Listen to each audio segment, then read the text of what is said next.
What's going on? I'm Nate, a jump rope coach. This skill tutorial is going to go over the 5 best footwork skills you should be learning as a beginner jump roper. I'm going to give you all the information you need to know to do these skills, plus some slow motion. So first I'm going to explain what these skills are that you should be learning. Then we're going to go through how to do them, and then we'll wrap up with why they are important to be learning first and right now. So the first skill is a regular side straddle.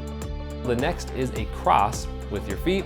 From there, we're going to look at running in place, front straddles, and a heel tap. These are the top 5.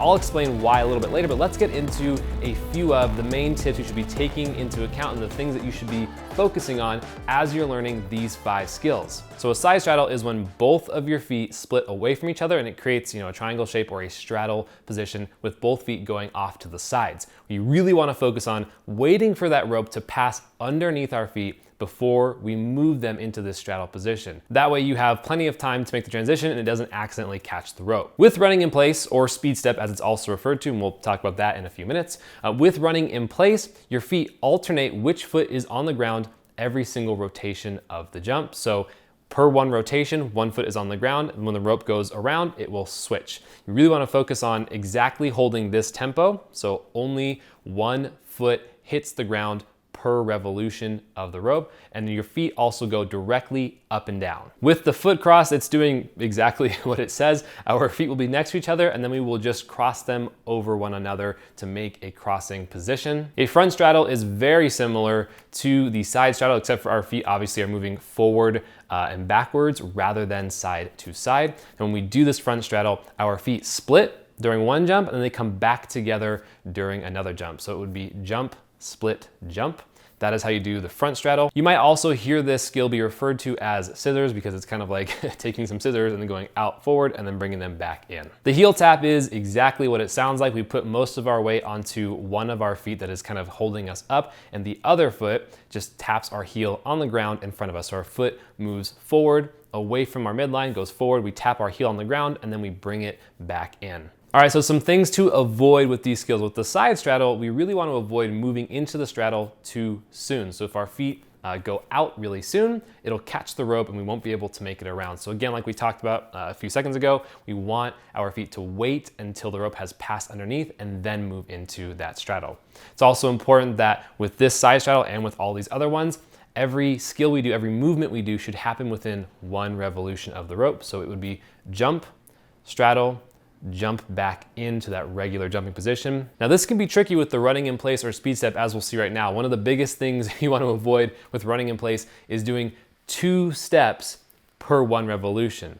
So you do not want to do 2 steps per one revolution right now as you're learning. You want to focus on 1 step per jump, alternating back and forth right now, and that should be your focus. Later on, as this becomes easier and you get a lot more comfortable with it, you can change up the tempo, but right now we are not gonna do that. We're just gonna focus on 1 step on each side of our body per every single revolution of the rope. With the front straddle, we want to avoid basically the same thing as the side straddle. We don't want our feet to move too soon because that will either catch in the front, or if our back foot moves too soon, there won't be room for the rope to clear, so it will catch our back foot. So again, wait for that rope to pass underneath our feet and then transition into that front straddle. With the foot cross skill, we really want to avoid accidentally stepping on our feet. So make sure that your feet go over across one another far enough where we're not connecting our feet together during our jump. And with the heel tap skill, we really want to avoid slamming our heel into the ground. Again, we are putting most of our weight on the leg that is staying upright, not doing the heel tap,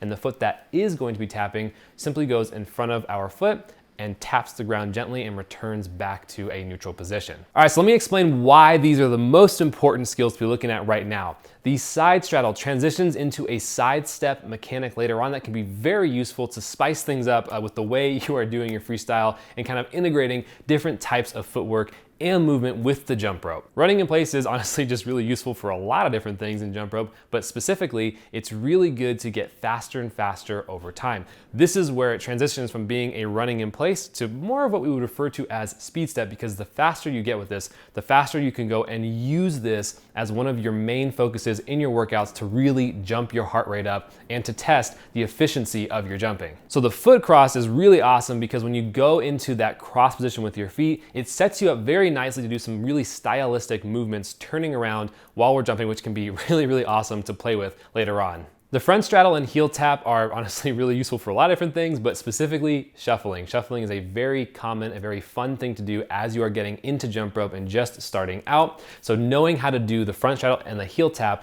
these are very core elements of how to do most styles of shuffling. So it will help you tremendously getting the front straddle and the heel tap down right now so that later on you can move on to integrating shuffling with your jump rope. If this tutorial helped you with these footwork skills, send it off to a friend that you think might also enjoy it. If you want to stay up to date on all the other skill tutorials I'm gonna be putting out, which there are many more coming, make sure you subscribe to my channel. If you have any questions at all, drop a comment down below or hit me up on Instagram at Nate_KG. All right, I will see you in the next jump rope skill tutorial.